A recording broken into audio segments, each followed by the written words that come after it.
Hi, this is part one of a review of the book Consilience, The Unity of Knowledge by Dr. Edward O. Wilson. I had read this book around 2007 for the first time, and recently this book has come back into my mind as the conversations, mainly with Dr. Peterson and Sam Harris, have been going on in the mainstream. It seems a lot of the conversations that they have are working towards consilience, trying to take what it is that Sam knows and what it is that Dr. Jordan Peterson is trying to figure out, and hopefully through their conversations, which is actually how you do unify knowledge through speech, they are working these ideas out. And so coming off the weekend, coming off the weekend where their first two talks happened in Vancouver, this is kind of my interpretation of what's going on there. This is also for my sociobiology class. This is one of the books you will have the opportunity to kind of study and talk about kind of what the ideas mean. So if you're here for that, kind of welcome to that part of it. I was going to tell you kind of what it is that I knew about consilience in my introduction, but I think the better play is to allow Dr. Wilson to speak about that. So once I get done with just a brief introduction, I'm going to put a YouTube clip up of an interview discussion that Dr. Wilson had with Steven Pinker, Dr. Steven Pinker, right after the book was released. And we're only going to do about 10 minutes of that video. I'm going to let Dr. Wilson himself tell you what he means by consilience before I corrupt his ideas. And then we'll talk about kind of what it is that he said. But that's a fascinating video, and it's really, really important things that are being discussed in that video. From the university standpoint, if we look at kind of what all of this with Dr. Peterson has shown us about our university system, if we would have listened to some of the things that Dr. Wilson and Dr. Pinker were saying, we'd be in a much better spot. But for the most part, we don't listen. So that's going to be some kind of points. There's a couple of things to point out there about that introductory video for my Jungian friends. That's coming from Skip's recommendation. From our friend Skip's recommendation is actually later on in this video, Dr. Wilson talks about the self, and he says it in a way that I think anybody who's studied Dr. Jung would very much catch on to. Dr. Wilson mentions Jungian archetypes in the book Consilience as well. So that's something to look forward to, something that I'm definitely interested in, those ideas. The introduction on Dr. Wilson reads like this, especially for this book. Edward O. Wilson is, according to Time magazine, one of America's 25 most influential people of the 20th century. He's won the Pulitzer Prize twice. Interdiscipline guy. He's an interdiscipline guy, and once on human nature. He won the Nobel Prize once for On Human Nature, then for the ants. Some colleagues consider him the most important biologist since Charles Darwin. He is a pioneer in sociobiology, which is what some of my students will be here for, and diversity, and argues for the fundamental unity of knowledge, which is what the book Consilience is about. So hopefully this video works. There have been ads on it a couple of times, so if that happens, I'm sorry. Stick with it. We're gonna listen to it for about probably 10 minutes, and then I'll come back and kind of wrap up the introduction for the day.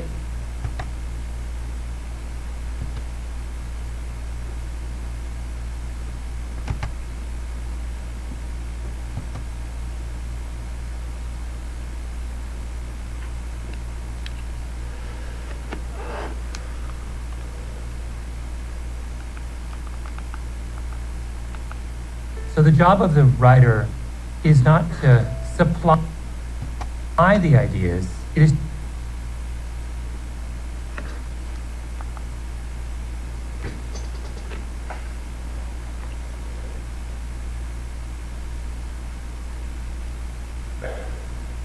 David and Goliath is a concept we all know.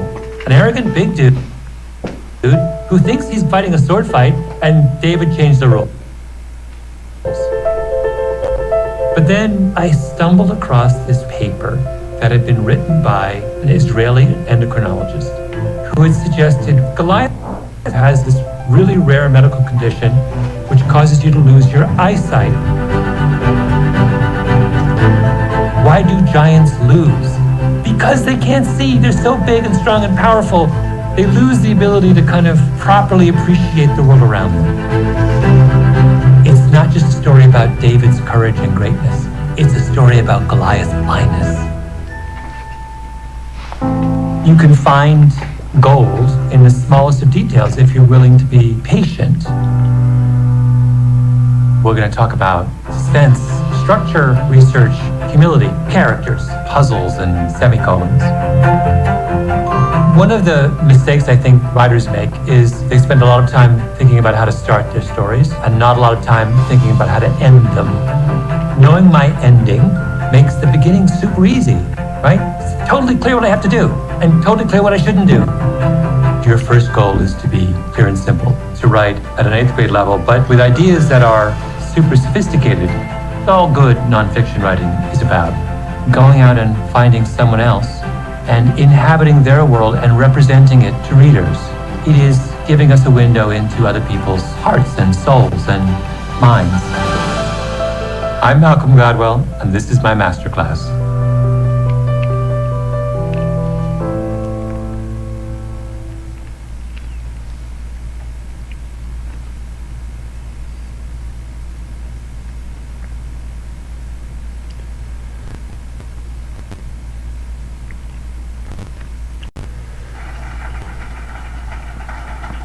Thank you very much. I've been asked to lead off tonight, and I do so with pleasure while expressing added pleasure that I can appear here tonight with my colleague, Steve Pinker, who's we've just getting to know each other. We hadn't worked together or spoken together before. My job is to present essentially the elements of the argument of consilience. And I will mention in passing in the 10 minutes or so that I attempt this to make reference to Pinker's own area of research, cognitive neuroscience. The word consilience is, I didn't just get it out of the air. It's been around for 160 years. It was introduced in 1840 by William Whewell, who is generally regarded as the founder of the philosophy of science, and he meant it to be, in a very strictly defined sense, the interlocking of cause and effect explanation across different disciplines, the strength of which, he said, would determine the validity of the theoretical explanations in those respective disciplines. The word has been used sparingly by philosophers of science ever since, and I mean to drag it out into the mainstream where it will be very likely corrupted by multiple usage and co-opted and so on if this effort is successful. It means essentially the same thing as coherence or interconnectedness or the convergence theory of truth, but whereas particularly those first two words have acquired many meanings through heavy use, this is not the case for consilience. Consilience, then, is the mother's milk of the natural sciences. And I think you can get a sense of what is going on when I say that in the 19th century, physics and chemistry became consilient. That is to say, chemistry was demonstrated thoroughly to be obedient to the laws of physics. And in the 20th century, the great triumph of molecular biology extended that web work of cause and effect explanation on up into the macromolecules that determine information and catalyze the organic reactions that drive life. And now what's important is that through the relentless expansion of the natural sciences, doubling in numbers of published discoveries and workers and journals every 15 years or so, at least up to about the 1970s, has moved inexorably into the borderland areas, as I like to call them, between the natural sciences and the social sciences plus the humanities. Now, the natural sciences are pretty fully consilient all the way from quantum physics through reagent chemistry to macro-molecular biology to cell biology, organismic biology, and on up to, as we will address tonight jointly, the brain itself, the working of the brain and mind. With the prospect, and this is what makes Consilience still speculative, yet promising and exciting to an increasing number of scholars on both sides of that line, the prospects of Consilience extending on at last to the social sciences and the humanities. That, of course, was the dream, one of the dreams of the Enlightenment thinkers of the 17th and the 18th centuries, that all of human knowledge could be unified and that this unification would serve to the progress of the human species. It failed to deliver on its promise from the natural sciences, however, and that was just one of the reasons why the original Enlightenment died toward the end of the 18th century. Now the renewal, and this would be my main argument, a part of my main historical part of my argument, the time has arrived at last to consider the renewal of the Enlightenment and a unification agenda. The central part of the argument then devolves to that line which for centuries has been drawn between the two cultures, roughly defined as the two cultures. The natural sciences on one side, the social sciences, particularly the humanistic aspects of the social sciences, and the humanities on the other side. We are now, I think, discovering by efforts coming from both sides of that line that it is not an epistemological discontinuity with different truths and ways of thinking fundamentally different on both sides. It is not that line, a Hadrian Wall, built to keep the reductionist barbarians from the sciences away from high culture. But it is, in fact, as it disappears, being revealed to consist of a domain, a very broad domain of little understood and mostly unexplored phenomena. And that brings me then to the borderland disciplines arising from the natural sciences, which is Steve Pinker and my common interest. These borderland disciplines, which are beginning to bridge over, particularly to the social sciences at long last, are four in number. I believe they can be counted that way. First of all, cognitive neuroscience, also known as the brain sciences, which is imaging with rapidly improving resolution in time and space, the activities of the brain. And these activities are more and more complex, so the searching ability of this technique is improving swiftly. A second borderland discipline is behavioral genetics, human behavioral genetics, which through combinations of very sophisticated analysis of the genetic relationships correlated with cognitive and other characteristics of mental activity in human beings, and the rapid advance of human genetics overall to the molecular level, to the level of the gene and the genetic code, is beginning to provide a solid foundation on which to build a biological understanding of the programming of the anatomy of the brain and ultimately of its algorithms and thus biological activities.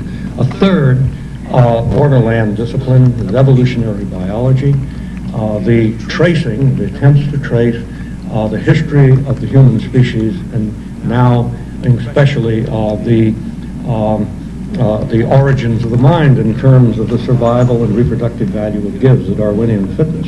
This was a subject that I got into 20 years ago with sociobiology in the early stages of this investigation.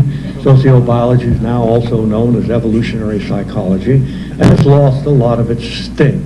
It's now seen much more as a reasonable discipline in its own right, well cultivated now by a new generation of very bright scholars. And finally, environmental sciences are as the borderland discipline that describes with increasing definitive detail the arena in which the human species as a biological species evolved and to which we are exquisitely well adapted.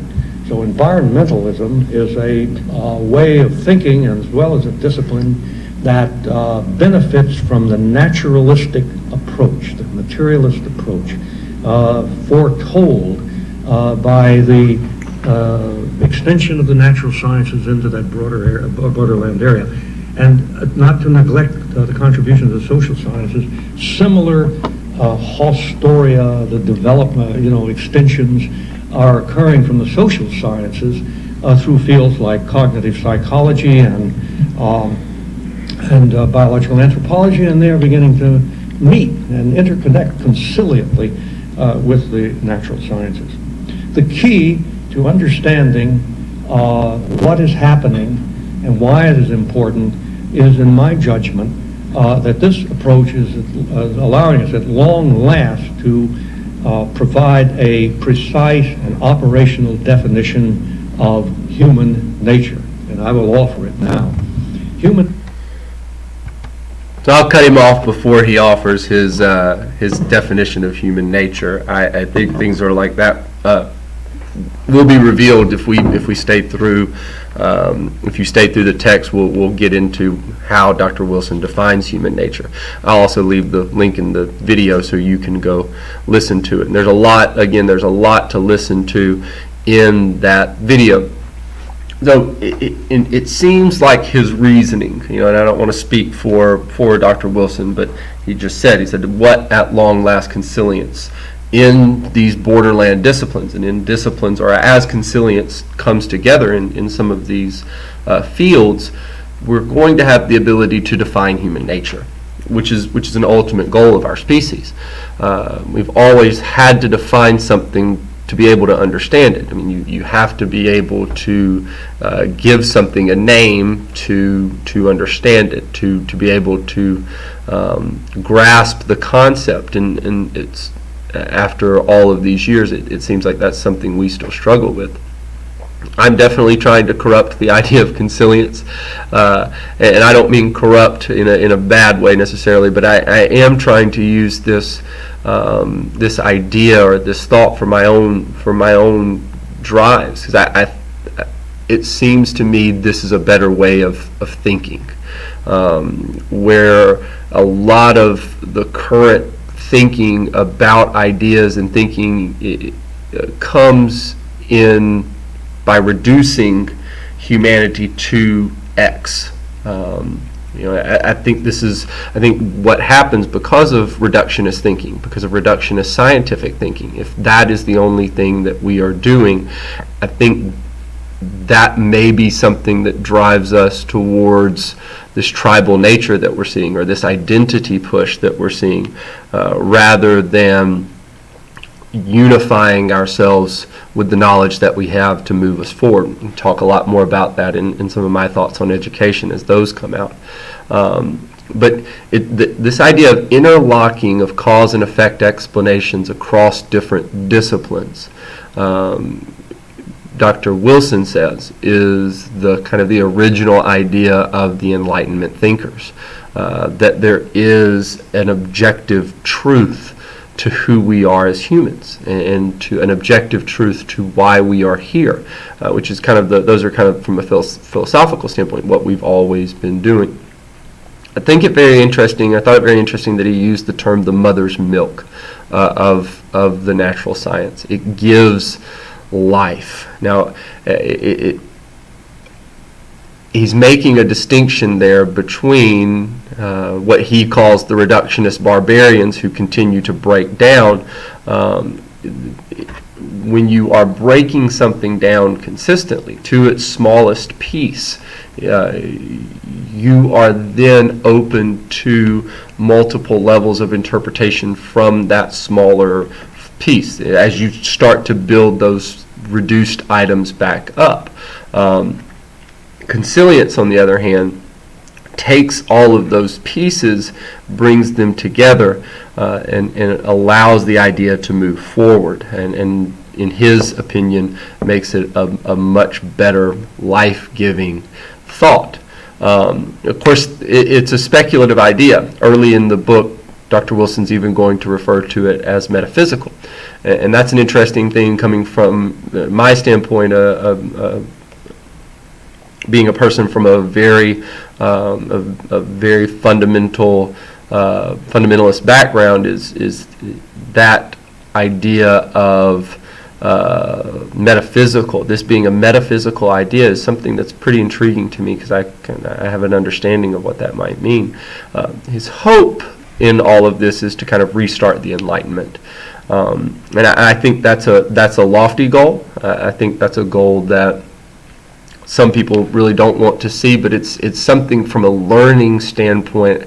I think we would be very remiss if we didn't point back to that as kind of a section of our drawing back to the best part of our academic culture, in reasons to learn, in wanting to learn, at least from that idea.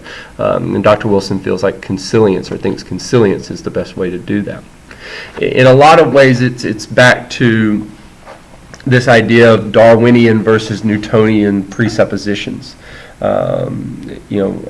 Is it evolution and natural? I should say selections. Sorry, is it natural selections and fitness, or is it reductions to build from?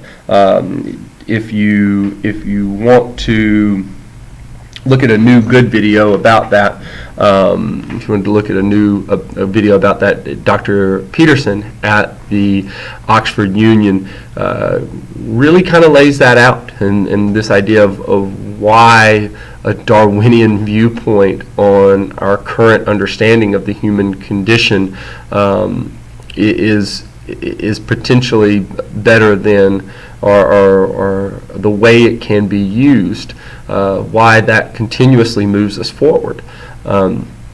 Now, Dr. Wilson says there's only two ways to account for the two claims.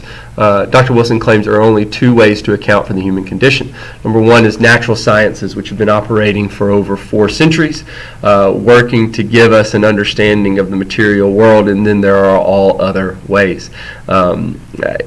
Dr. Wilson, even he's approaching 90 now, still has an ability to give a joke pretty well. We'll talk about William Whewell, who's considered the head philosopher in science, the father of the philosophy of science. He talked about the consilience of induction takes place when an induction obtained from one class of facts coincides with an induction obtained from another different class. This consilience, and this was in the introduction, this consilience is a test of the truth of the theory in which it occurs. So when you have an idea, and that idea coincides with an idea from another discipline, and he talks about physics being consilient with chemistry all the way to molecular and cell biology. Now, what that's done for us, and again, this is where the Newtonian approach is very productive, and productive in a lot of ways. It's because we were able to break down the things that are difficult to understand into their smallest parts, and then kind of formulate our understanding of those parts to give them greater success in how we fix them, greater success in how we define them, greater success in the ways that we know how they operate, their operating systems. So we are consilient scientifically all the way from physics to molecular and cell biology, which is one of the reasons why molecular and cell biology are two of the harder classes that you might encounter in a college realm. It's a different use of the word induction. I want to make sure I mention that. So to induce in relation to science and logic means to derive by reasoning and to lead something as a conclusion or inference, to suggest or imply. So it's more of a theoretical approach. It's a way of looking forward, consilience, rather than a way of looking backwards. And I think that's something when we view, and this is an opinion for sure, but once we view the world, the way we view the world, we have a tendency to break things down into their smallest part, rather than take or suggest or to infer a conclusion based on multiple things that we're seeing to kind of give us a step forward. That's something that I'm interested in looking at. Another reason I'm interested in the idea of consilience. My hope for this book or for this text is to really give a meaningful reason to learn. That is an idea or that is a question. How do we make learning meaningful? Again, I would say again, because I think learning has been meaningful. It's meaningful to some students. It's meaningful to some parents. But to consistently have a reason or a meaning behind our learning is very important. I think unity. I think unity is a pretty important word in all that. Reasons right now that we have for meaning to learn, a meaningful reason to learn, that don't seem to be helpful based on our current system. That learning gets you into college. That learning gets you. You need to know the things that you're learning, and learning is how you become what you want to be. Those are the things that our students are encountering. Our students are encountering these reasons, these meanings to learn. But when you look at our current circumstance, and this is how Dr. Wilson defines our current circumstance, we have a Star Wars civilization with Stone Age emotions, medieval institutions, and godlike technology. When I see that, I see us as anything but unified. We talk about a Star Wars civilization that we have all this story, we have all this proof of the individual rising, and we see all these institutions, and our emotions haven't really evolved over the past few centuries. But with consilience, maybe we could take our current reality and drive it towards a meaningful existence by bringing parts from beyond what he just talked about with the academic disciplines, but bring our parts together in a holistic approach that drives trust, that drives a common understanding, a common direction. All of those are things that, in my opinion, this book speaks to.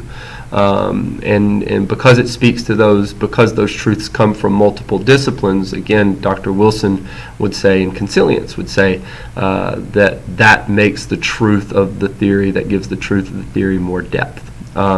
So next week, or my next video, I don't know if it'll be next week or not, not sure, we'll start the book, chapter 1. We'll probably do chapter 1 and chapter 2 pretty quickly, but we will look at the Ionian enchantment and kind of what that means and how that starts the book. I hope you enjoyed this. If you have any questions or comments, please leave them below, and I'll leave the link to the full introduction video, which again I really suggest watching for multiple reasons. Again, whether you're a fan of Dr. Peterson or whether you're one of my Jungian friends, go ahead and check out that link and check out that full, it's about an hour interview. Okay? Hope you had a great Thursday. Hope you're having a great Thursday, and I hope to see you soon.